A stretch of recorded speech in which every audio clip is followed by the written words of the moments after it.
कोटा जोडेर प्रचार प्रसार गर्ने र जनतामा भ्रम सिर्जना गर्ने कुराबाट सचेत रहनका लागि म आग्रह गर्न चाहन्छु। यो भनेको रचनात्मक मैदान हो। जनताहरूले आफ्नो मत राख्दै गर्दा जनताहरूले कुन चिन्हमा मत राख्ने भन्ने कुराको बारेमा आफ्नो आगामी 5 वर्षको प्रतिनिधि कसरी छान्ने र त्यो प्रतिनिधि मेरो घर दैलोमा कसरी जोडिन्छ भन्ने कुराको विश्वास कायम गर्नका लागि उनले मतदान गर्दैछ। एउटा संघीय सांसदको रूपमा एउटा मान्छे माननीय हुँदै गर्दा उसको राष्ट्रिय रूपमा संसदमा उसको भूमिका सबैभन्दा प्रभावकारी हुन जरुरी छ। त्यसका अतिरिक्त दिन दुखी र जनताका बीचमा जोडिनु पर्ने र हाम्रो गाउँघरमा रहेका आर्थिक विकास र समृद्धिसँग जोडिनु पर्ने, शिक्षा स्वास्थ्य रोजगारी र पूर्वाधार विकाससँग जोडिनु पर्ने भएको हुनाले त्यसलाई पनि सँगसँगै लैजान जरुरी छ। यो दुवै कुराहरूलाई सन्तुलन मिलाएर आफूले निर्वाचन जित्दै गर्दा पनि निर्धक्कताका साथ शपथ ग्रहण गरेर संसदमा जान सक्ने कुनै छिनखोट नलागेको एउटा अनुशासित व्यक्तित्व र पार्टीको निर्णय व्यक्तित्वलाई हामीले उम्मेदवारको बीचमा ल्याएका छौँ। यो नारायणगढको बजार मात्रै होइन, हामीसँग जोडिएका भरतपुर, यति मात्रै होइन कालिका नगरपालिकामा रहनुभएका जनजातिसँग जोडिनुभएका व्यक्तित्वहरू, यहाँको धार्मिक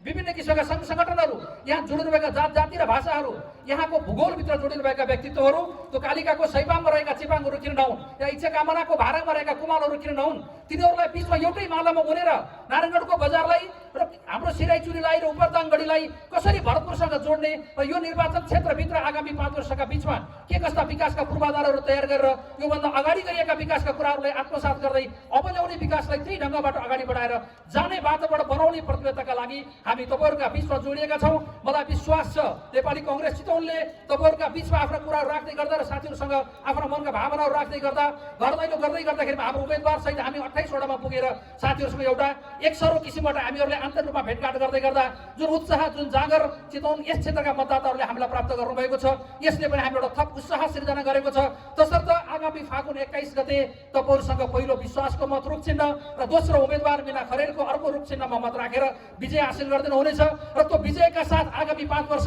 जनताको सेवकको रूपमा नेपाली कङ्ग्रेसको प्रतिनिधि र पार्टी तपाईँहरूसँग जोडिएर अगाडि बढ्ने प्रतिबद्धताका साथ यो चितवन क्षेत्र नम्बर 2 का सबै मतदाताहरू बुवामा दाजुभाइ दिदीबहिनीहरूप्रति विशेष अनुरोधका साथ आदरणीय मीना कुमारी खरेलको पूर्ण सफलता र विजयको कामना गर्दै बिदा हुन चाहन्छु। धन्यवाद। जय नेपाल।